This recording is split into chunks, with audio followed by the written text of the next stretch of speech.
Birds face a massive physiological contradiction. Powered flight requires an immense, continuous supply of daily energy. Yet, to stay airborne, a bird must be incredibly lightweight, which means its internal digestive tract is aggressively shortened compared to terrestrial animals.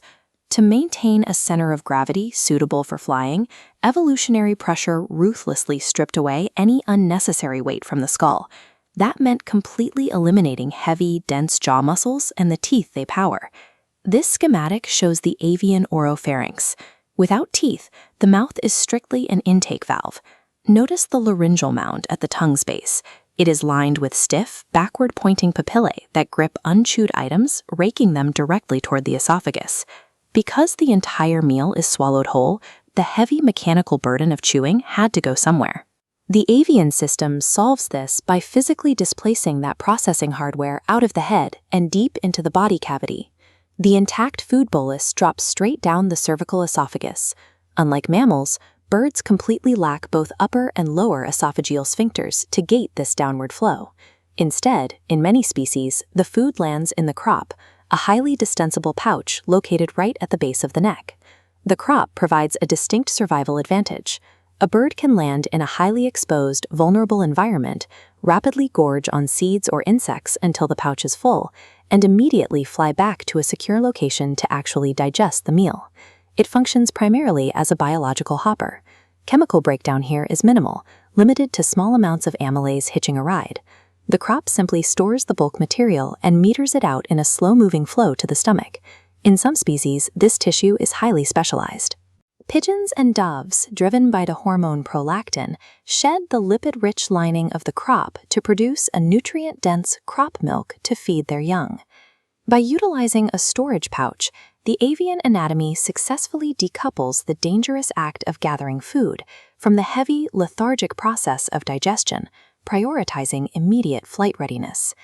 When food finally leaves the crop, it enters the first stomach chamber, the proventriculus. Here, specialized oxenticopeptic cells drench the intact food in hydrochloric acid and pepsinogen.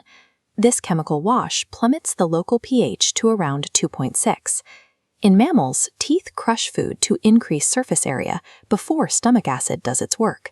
The avian system reverses this order. Searing chemical lysis initiates well before any physical grinding occurs. This schematic shows where acid-soaked food goes next, through a narrow isthmus into the muscular stomach, or gizzard. It is dominated by pairs of opposing smooth muscle. Notice the perpendicular arrangement of the thin muscles, operating directly against the massive thick muscles.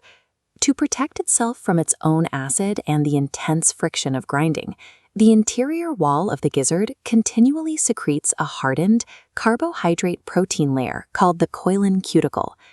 Birds actively swallow small stones and environmental grit, which become permanently trapped in this cuticle. When the lateral thick muscles contract, these stones act as the grinding surfaces, violently crushing the softened food into a paste. The gizzard effectively operates as a set of internal teeth.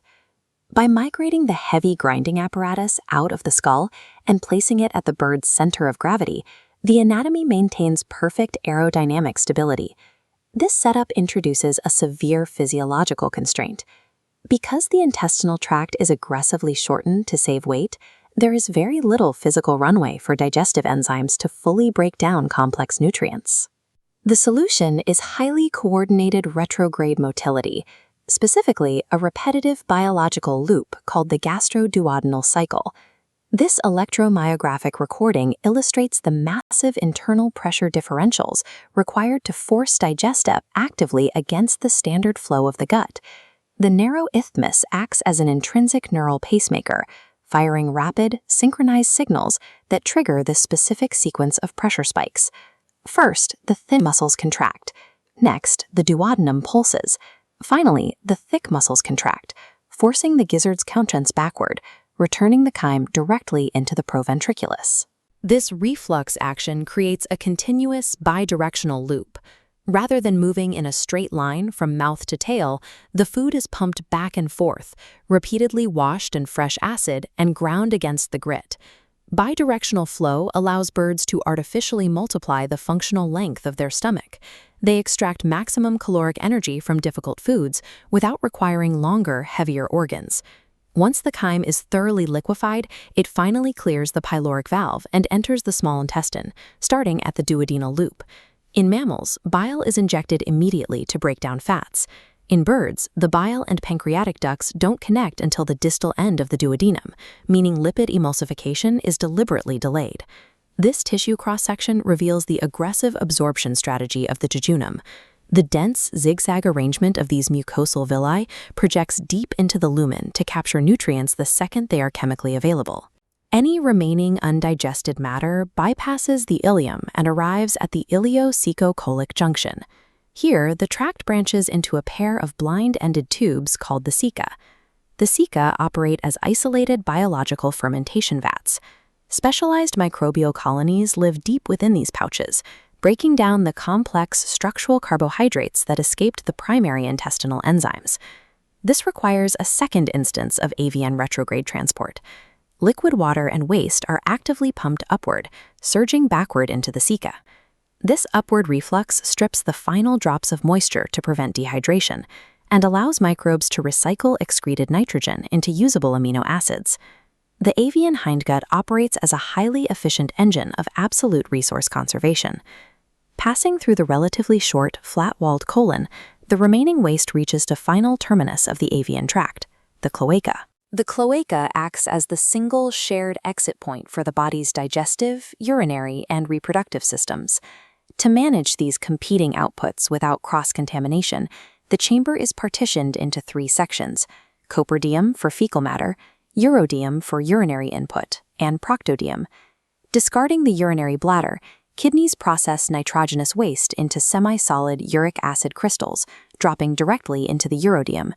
These concentrated white urates blend with the dark fecal matter in the proctodium mere seconds before expulsion, creating the recognizable bicolored avian dropping. The cloaca stands as the ultimate anatomical compromise, compressing 3 separate mammalian organ systems into a single, tightly engineered lightweight funnel. The strict baseline anatomy of a ground-dwelling granivore like a turkey or chicken is just the starting point.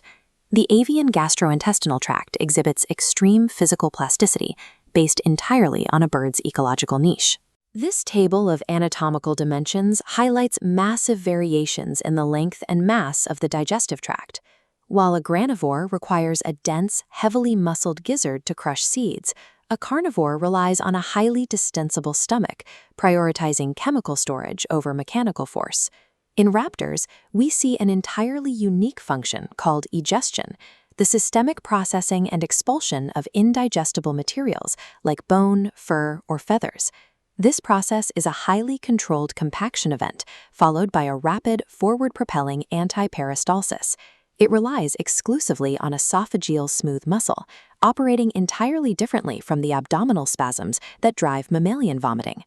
Contrast these heavy processors with nectarivores, whose tracts are reduced to incredibly short tubes that completely discard the functional ceca.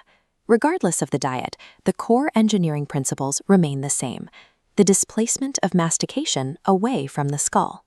The isolated, 2-chambered stomach, the reliance on cyclic retrograde motility, and the unified cloacal exit. The architecture of avian digestion proves that extreme evolutionary constraints, like the unforgiving weight limitations required to sustain flight, do not hinder biological efficiency. Instead, they force the rapid engineering of highly optimized, incredibly dynamic physiological engines.